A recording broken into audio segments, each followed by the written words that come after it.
Je rappelle simplement les titres de votre dernier ouvrage qui s'appelle simplement Écrivains, savants et philosophes font les tours du monde, mais au fond, c'est paru toujours au pommier, et au fond, on fait aussi un voyage surtout avec vous, Michel Serres. Pourquoi ce livre? Alors, j'ai intitulé pour la première fois un de mes livres au moyen d'un titre relativement long, Écrivains, savants et philosophes font le tour du monde. Il faut que je m'explique sur le mot tour du monde, je crois. Voilà, en raison de mon grand âge, j'ai le droit de parler un peu de ma vie, et je vais vous raconter ma vie. Il y a eu un certain moment dans mon adolescence où j'ai décidé de faire de la philosophie, de devenir, comme on dit, philosophe ou professeur de philosophie. Il y a eu un événement très important dans cette vie qui a été l'explosion de la bombe atomique à Hiroshima et Nagasaki. À cette époque-là, j'étais plutôt scientifique, plutôt mathématicien ou physicien théorique. Et à cette époque-là, il y a eu une sorte de grave accident qui s'est passé dans notre vie théorique. Et donc, j'ai bifurqué de la science vers la philosophie à ce moment-là. Mais ce n'est pas l'objet de mon livre là. L'objet de mon livre est le suivant. Lorsque j'ai décidé de faire de la philosophie, j'ai imaginé, au vu de la tradition philosophique qui me précédait, que avant de se mettre à philosopher, c'est-à-dire à réfléchir et avoir une certaine méditation sur les objets importants de la philosophie, de faire 3 tours du monde. Voilà. Et le début de mon livre décrit ces 3 tours du monde. Je pensais, et je le pense encore d'ailleurs, qu'avant de se mettre à faire de la philosophie, je le répète, il convient de faire 3 tours du monde. Le premier, c'est le tour du monde réel. C'est-à-dire qu'on n'est pas philosophe si on n'a pas vu, visité, expérimenté la mer, la montagne, les continents, le Pacifique, la banquise, les baleines, les volcans, les tsunamis, bref, le monde physique comme tel. Et en effet, j'ai un peu passé ma vie à voyager et à tenter en effet de voir le plus de choses possible. On ne peut pas penser si on n'a pas vu le plus de concret possible. Alors bien entendu, ce tour du monde des choses visibles, des choses concrètes, de la géographie si vous voulez, est impossible à accomplir en entier. Et il n'y a pas une vie où on puisse tout voir. Et par conséquent, cette première nécessité était impossible à réaliser. On ne peut pas tout voir. On peut avoir la bonne volonté, la meilleure possible, pour visiter le plus de choses possible. On n'arrive pas à faire la somme complète de ces choses. Est-ce qu'on peut tout savoir? Alors, je nous parlerai tout à l'heure du tour du monde du savoir, mais je veux dire comment j'ai finalement terminé quand même ce tour. C'est qu'aujourd'hui, notre rapport au monde a complètement changé. Autrefois, quelle que soit notre vision du monde, ou notre activité, ou notre travail était local.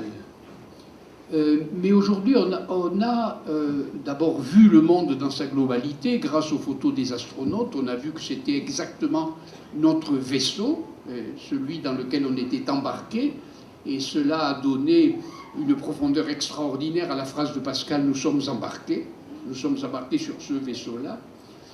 Et cette vision globale du monde que nous avons aujourd'hui a d'une certaine manière fini ce tour-là dont je parlais. Mais pas tout à fait, ça c'est seulement la vision.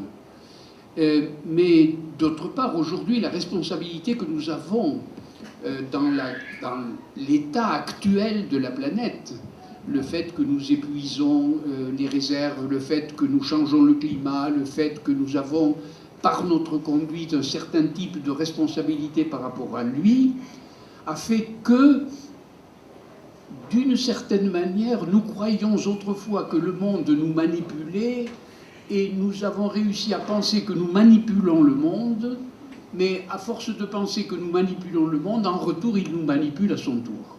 Et du coup, Vous savez que les économistes parlent souvent de la main du marché, la main invisible du marché qui régule le marché.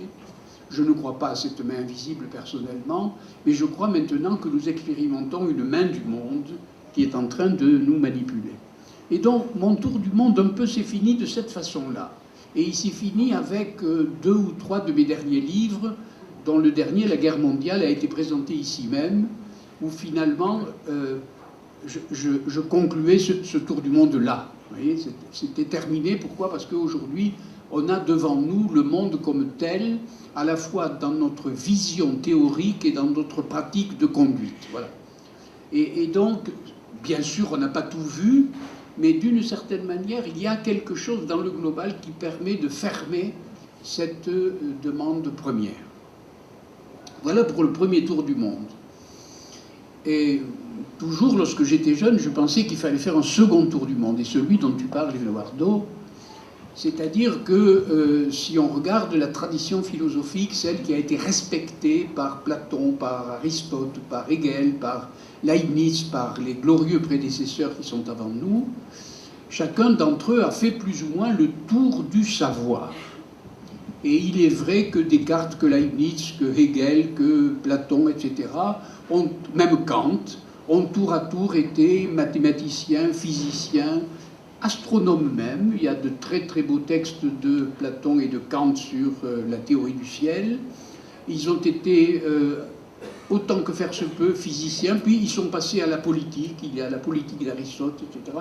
Donc, ils ont fait plus ou moins une sorte de tour du savoir jusqu'à avoir une philosophie de l'encyclopédie. Et j'ai souvent dit, quand j'étais plus jeune, qu'on ne pouvait pas être philosophe si on n'avait pas tenté le tour de l'encyclopédie.